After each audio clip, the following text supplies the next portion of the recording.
આજે તમને હું વાત કરું મંજુલાબેન ગણપતભાઈ પટેલની. અમદાવાદ અને ગાંધીનગરની વચ્ચે મહેસાણાની પાસે ખેરવા નામનું ગામ છે. ત્યાં ગણપત યુનિવર્સિટી આવેલી છે. એ યુનિવર્સિટી જેના નામથી બની છે એમનું નામ છે ગણપતભાઈ. મૂળ તો એ ગુજરાતના વતની છે. ઊંઝાની બાજુમાં એક ગામ છે ત્યાંના, પણ પછી તો અમેરિકા ગયા, ભણ્યા અને કારોબારી બન્યા, સફળ થયા. શિક્ષણમાં ખૂબ જ માને છે અને વિજ્ઞાનમાં ખૂબ જ માને છે. એટલે એમણે લગભગ અત્યાર સુધી 150 કરોડથી વધારે રૂપિયા ગણપત યુનિવર્સિટીને આપી દીધા છે. હજી પણ ઘણા બધા રૂપિયા આપવાની એમની તૈયારી છે. એમનું માનવું છે કે સ્વસ્થ સમાજ એ જ હોય જ્યાં શિક્ષણ હોય અને ગુણવત્તાવાળું શિક્ષણ હોય. આ ગણપતભાઈ પટેલના જીવનસાથી એમનું નામ મંજુલાબેન પટેલ. જામનગરમાં એક સૈનિક સ્કૂલ છે, એની તમને ખબર હશે. પરંતુ માત્ર મહિલાઓ માટેની સૈનિક સ્કૂલ છે ને, એ આખા ગુજરાતમાં એક જ છે અને એ આ ગણપત યુનિવર્સિટીના પરિસરમાં આવેલી છે અને એને મંજુલાબેનનું નામ મળ્યું છે.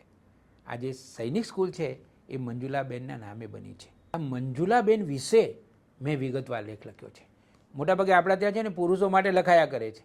એની પાછળ, અરે પાછળ જવા દો, એની સાથોસાથ ખભે ખભો મિલાવીને અને ભરેલા હૃદયે ખડે પગે બહેનો કામ કરતી હોય છે. મંજુલાબેને ગણપતભાઈ સફળ થયા એમાં અને પછી સમાજ સેવક તરીકે આટલું માતબર અને નોંધપાત્ર હિમાલય જેવડું કામ કરી રહ્યા છે તેમાં પણ મંજુલાબેનનું બહુ જ મોટું પ્રદાન છે. તમારે મંજુલાબેન પટેલ વિશે વિગતવાર લેખ વાંચવો હોય તો સમાજનું અજવાળું મારું જે પુસ્તક છે ને એમાં મેં વિગતવાર લેખ લખ્યો છે.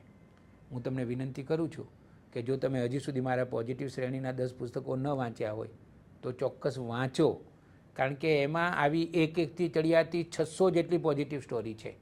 મોટાભાગે મીડિયામાં છે ને લોકપ્રિય અને જાણીતી વ્યક્તિઓ વિશે જ વધારે પડતા સમાચારો અને માહિતી આવતી હોય છે અને લેખો આવતા હોય છે. સમાજના ખૂણે ખૂણે હું ગયો છું 12 વર્ષ સુધી. શિક્ષણ, વિજ્ઞાન, પર્યાવરણ, સમાજ સેવા, સ્વતંત્રતા, એક વિષય મેં બાકી નથી રાખ્યો.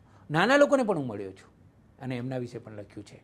હું તમને વિનંતી કરું છું કે 50% ડિસ્કાઉન્ટ સાથે મારા જે આ 10 પુસ્તકો હજી પણ મળી રહ્યા છે એ હજી સુધી જો તમે ન વસાવ્યા હોય તો ઝડપથી વસાવો અને વાંચો, વંચાવો અને જો અનુકૂળતા હોય તો ભેટ પણ આપો.